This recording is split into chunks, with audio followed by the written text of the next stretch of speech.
En este video les quiero hablar de uno de los sentidos del funcionamiento o de la fisiología de la audición. Uno de los sentidos que puede estar ligado íntimamente con los procesos psicológicos superiores. Para comenzar, vamos a poner aquí el título: Fisiología de la audición. Para comenzar, voy a mostrarles un esquema que se publicó hace muchos años y todavía conservo, de unas publicaciones que entregaban en los puestos de periódicos de la editorial Grijalbo. Son atlas de ciencia, y pues me parece un dibujo o una imagen muy bonita que nos puede facilitar lo que queremos mostrarles. En algunos de los videos anteriores les hablaba un poquito de la actividad eléctrica cerebral, pero algo que me gustaría resaltar, y el por qué retomo todo esto, es porque todos estos procesos biológicos y también químicos tienen una base en la física básica. Física, ¿sale? ¿Por qué menciono esto? En la física existe una medición, un sistema internacional de medidas que se llaman hertz o hercios o ciclos. En este caso lo vamos a llamar como ciclos, que es la unidad de medida de las ondas. Recordemos que en la actividad que mencionábamos en videos anteriores respecto a la electricidad, pues manejábamos una constante de dibujos de ondas de este tipo. Y pues bueno, estas serán ondas eléctricas que completan un ciclo y una intensidad que se mide hacia arriba, hacia abajo. Con respecto a la fisiología de la audición, no será la excepción. El sonido, esto ya lo vamos a poner en esta de acá. El sonido son también ondas. Una vez más, son ondas. Y estas ondas son mecánicas. Dependiendo de la cantidad de ondas que registremos, les vamos a llamar frecuencias. Recordemos que hertz quiere decir un ciclo por segundo. Y frecuencias quiere decir ciclos por segundo. En el caso de la actividad eléctrica cerebral, se dividen en nombres de letras griegas, pero supongamos que eso es un segundo. De aquí a aquí es un segundo. La cantidad de ciclos que contemos va a representar esa frecuencia. En la actividad eléctrica cerebral tienen nombres de letras griegas, pero en el sonido es diferente. El sonido únicamente lo vamos a manejar por agrupaciones.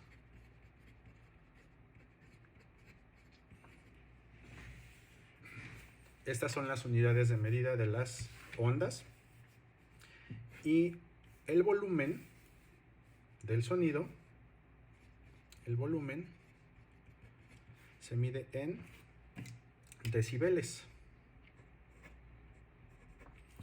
¿Por qué les explico esto? Dentro de las valoraciones clínicas a una persona que pudiera llegar a tener fallas de la audición, como mencionábamos en otro video, un niño con trastorno de déficit de atención o hiperactividad puede tener una relación en la cual no puede concentrarse y no aprende, o tiene retraso del lenguaje simplemente porque no hay una adecuada función audiológica. Esto puede ser por múltiples factores. Regresando ahora sí a nuestro esquema, esta es la oreja, el canal del oído externo, tímpano, martillo, yunque, estribo, y aquí tenemos ahora sí nuestro sistema que por supuesto está lleno de líquido, perilinfa, endolinfa, que es cóclea, o mejor conocido como caracol, vestíbulo y conductos semicirculares, cada uno de ellos con sus distintas funciones. Y por este lado no podemos dejar de mencionar a las trompas de Eustaquio, que en una oportunidad lo vamos a platicar. Ahora, estos niveles de los cuales les estoy hablando pueden tener que ver con alguna obstrucción a nivel de canal, alguna perforación timpánica, probablemente falta en el reflejo del músculo estapedio, falta de una adecuada conexión del estribo con la ventana oval, falla en el órgano de Corti, que igualmente ahorita lo explicaremos. Y bueno, pues ya de una manera más profunda, a nivel de nervio octavo par craneal o nervio vestíbulo coclear, que bueno, ya estaríamos hablando de otro tipo de características como pueden ser el síndrome de procesamiento central. Bien, ahora, regresando a nuestro ejemplo y regresando también a los tipos de valoraciones clínicas que pueden llegar a existir, existen distintos estudios. Dentro de los más conocidos es el famoso tamiz auditivo o emisiones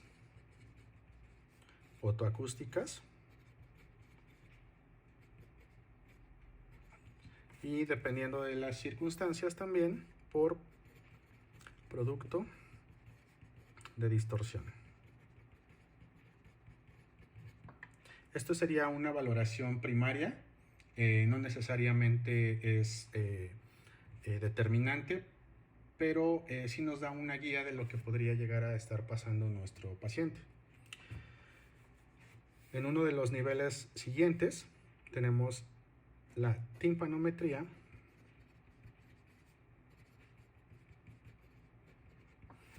que es una forma en la que estudiamos el reflejo y flexibilidad precisamente del tímpano. Posteriormente tenemos, junto con la timpanometría, otra que se llama pruebas calóricas.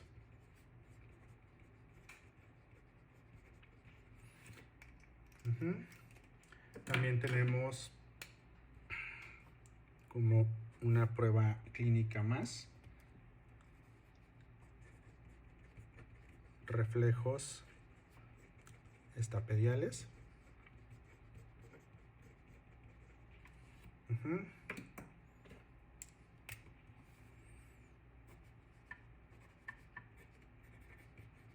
Impedanciometría.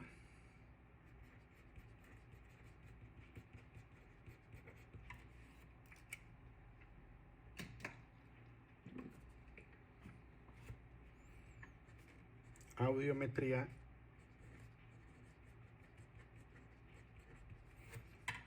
Con logo audiometría. Y una de mis favoritas, potenciales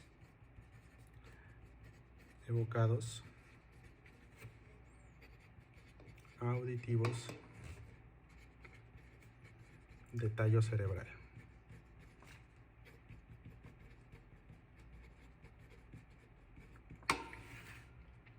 La verdad es que todas estas pruebas ameritan su propio video, su propio canal, en especial los potenciales evocados, pero ahorita únicamente voy a hablar de lo más general, y para eso tengo aquí una prueba.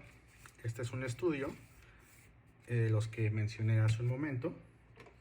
Esta es una audiometría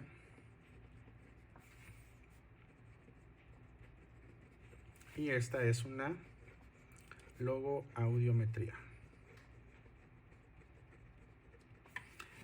Entonces, basándonos en este tipo de estudios, en este registro, voy a ponerme de esta posición para que pueda ir abarcando un poquito más. Y con lo poquito que les acabo de explicar respecto a las mediciones de las ondas, aquí tenemos los decibeles, que es el valor de la intensidad del sonido, y aquí tenemos los kilohertz, que es la cantidad de ondas que hay en un segundo. Para ser un poquito más específico respecto a este estudio, podemos ver que aquí existe 100.125 y aquí aparece un 8 junto con estos otros números, pero aparecen en medidas de kilohertz. Eso quiere decir que existen en un segundo, aquí en un segundo hay 125 ondas o hertz. Y en este punto, en un solo segundo, hay 8000 hertz o, como está escrito aquí, 8 kilohertz. ¿Por qué esta explicación? En cantidades menores de ondas, en un solo segundo, las ondas pueden llegar a ser grandes y tienen una distancia mayor o una distancia amplia entre onda y onda. Y en el caso de esta cantidad de ondas, las ondas son más pegaditas, pequeñas y probablemente rápidas.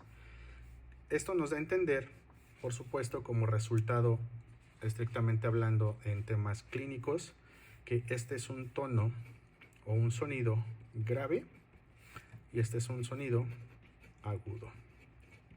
Mientras más ondas hay, el sonido es más agudo. Mientras menos ondas hay, el sonido es más grave. Y entonces tenemos este tipo de valoraciones, este tipo de estudios clínicos en el cual detectamos que esta persona tiene un comportamiento de ondas dependiendo de las frecuencias. Los sonidos están compuestos por distintas frecuencias, como puede ser 125, 126, 127, etcétera. Pero también existe un proceso matemático que se le conoce como transformada de Fourier, en el cual se van a consolidar y se van a agrupar este tipo de cantidades de ondas para que de una manera clínica podamos identificar cuáles son los procesos que pudiera estar cursando un paciente de manera negativa con respecto a su audición. En el caso de este tipo de estudios, generalmente observamos que las caídas del sonido o las dificultades más graves con respecto a su audición tienen que ver con tonos agudos. Y ahora sí, un poquito adentrándonos a la parte que les estaba mencionando ya de nuestro esquema del oído. En nuestro oído el sonido va a viajar de esta manera, en tipo de ondas. Estas ondas van a entrar, voy a hacer el esquema aquí, con mucha imaginación. Este es nuestro oído. El tímpano, vamos a pintarlo de moradito para que se distinga como en el dibujo. Y pues con esta parte probablemente voy a hacer malo en el dibujo, pero aquí tenemos nuestro martillo, nuestro yunque,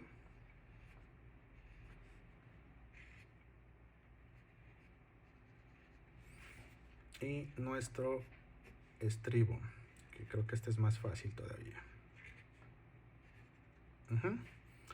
Aquí tenemos la ventana oval, que es la que va a hacer la conexión a la cóclea. Y la cóclea, pues creo que aquí está un poquito exagerado, pero clínicamente o anatómicamente la cóclea tiene 2 vueltas y media. Aquí lo vamos a hacer un poquito más pequeño para fines de esta explicación. Y aquí vamos a dibujar, aquí vamos a ejemplificar al órgano de Corti.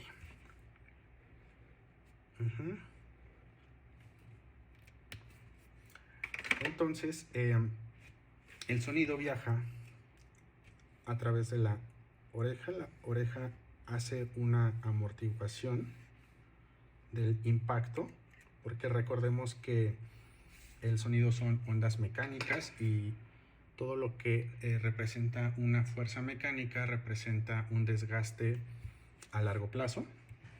Entonces amortigua, el sonido viaja y genera un efecto reflejo del tímpano. Y me gusta poner el ejemplo de las bocinas, cuando están retumbando. Y entonces transmite esas vibraciones a través del martillo, yunque y estribo. Y el estribo va a hacer la función de un pistón para poder transmitir a través del líquido que dijimos que se llama perilinfa y endolinfa, y a través de las rampas de la cóclea el sonido. La importancia respecto a nuestro estudio de audición, que es la audiometría, con base en esta fisiología, es que se sabe hasta el momento que en la entrada de la cóclea o en la base de la cóclea se registran los tonos agudos. Poniéndolo como ejemplo en nuestro estudio, aquí vamos a tener el registro de tonos más agudos a 8000 Hz o 8 kHz.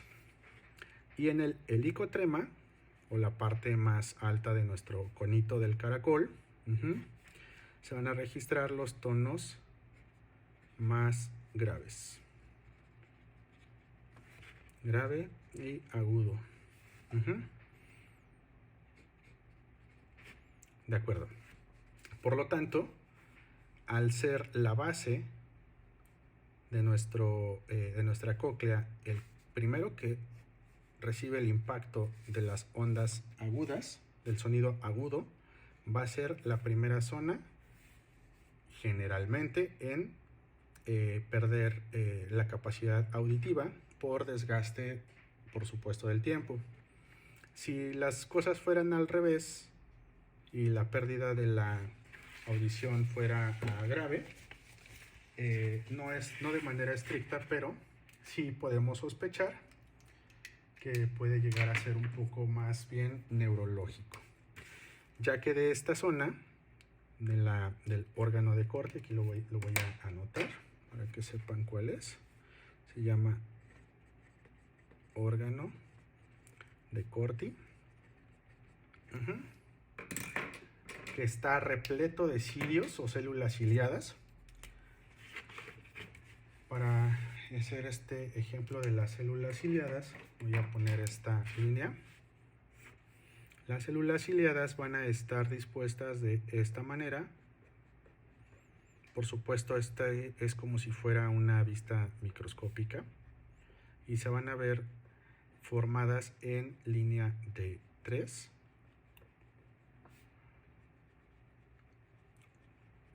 Bueno, bien formadas, estas me quedaron muy feas, pero va a haber una línea de 3, un espacio y una línea aislada de células ciliadas. O también simplemente cilios.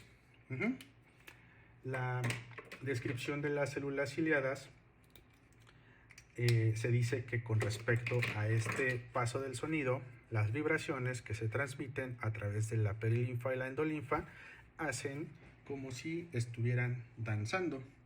Al hacer este movimiento generan una apertura y cierre de compuertas ya básicamente en contacto con el octavo par craneal, vestíbulo coclear, de manera que aquí van a salir muchos cablecitos, muchas conexiones directas hacia nuestro nervio. Estas conexiones directas, al haber esta danza y al haber esta apertura de las compuertas, va a generar un proceso que se le conoce como, a nivel neurológico o a nivel eléctrico, se le conoce como despolarización. Y es en este preciso momento en que la señal se vuelve una sinapsis. Porque ahora, a partir de este punto y en adelante, la información es directa al cerebro. Entonces, si se dan cuenta, comenzamos con una actividad mecánica de la física que a su vez se transforma en vibraciones, se transmite a través del líquido, sigue siendo mecánico, para ejercer un movimiento en los distintos niveles del órgano de Corti y estimular a los cilios que dentro de la endolinfa o perilinfa, que estamos hablando que es un elemento químico, va a producir un cambio a nivel de polaridad celular neurológica, generando variantes eléctricas, produciendo una comunicación interneuronas, como es la sinapsis. Bueno, posteriormente, y esto ya es como un agregado, no me gustaría ahondar mucho en esto, estas composiciones que tenemos aquí, como es el vestíbulo y los canales semicirculares, son estructuras del oído responsables de alguna manera importante o muy importante del equilibrio. El vestíbulo nos ayuda a mantener un equilibrio en una posición estática. Mientras, perdón, no es cierto, el vestíbulo nos ayuda a mantener el equilibrio en avance o en movimiento, mientras que los conductos semicirculares van a generar un control del equilibrio en una posición estática, por lo que una persona que pueda estar sentada y de la nada se marea, podemos llegar a encontrar clínicamente que existe una alteración a la altura de canales semicirculares, mientras que si hubiera una alteración del equilibrio en movimiento, podríamos sospechar que existe una alteración a nivel de vestíbulo. Ahora, de acuerdo con la explicación anterior, el sonido viaja, pero no puede permanecer y quedarse de aquí. Existe este intercambio de información y existe una salida de regreso de estas ondas. Como mencionábamos hace un momento, como son ondas mecánicas, van a producir estragos a largo plazo. Y entonces, como no permanecen, tiene que haber una salida. Su salida no puede ser por el mismo canal. Para eso existe esta otra salida, que es la trompa de Eustaquio. Por lo tanto, si existiera un proceso inflamatorio y además a lo mejor infeccioso, y vienen estas famosas rupturas de membranas cuando dicen que se les reventó el oído, es porque este proceso no se está probablemente llevando a cabo de la manera correcta. Este tipo de detalles, por supuesto, se lo voy a ceder a los especialistas como son otorrinos y audiólogos. Sin embargo, lo que quise explicar a través de este video es cuál es el funcionamiento de nuestro oído con respecto a la captación del sonido y de la información sonora que pudiera estar relacionado en las afecciones de los procesos psicológicos superiores, y dentro de todo ello lo que puede ser el lenguaje, el déficit de atención, entre otras alteraciones. Espero que sea de su agrado. Si les gustó, coméntenlo. Si gustan algún otro tipo de información, con mucho gusto la podemos compartir.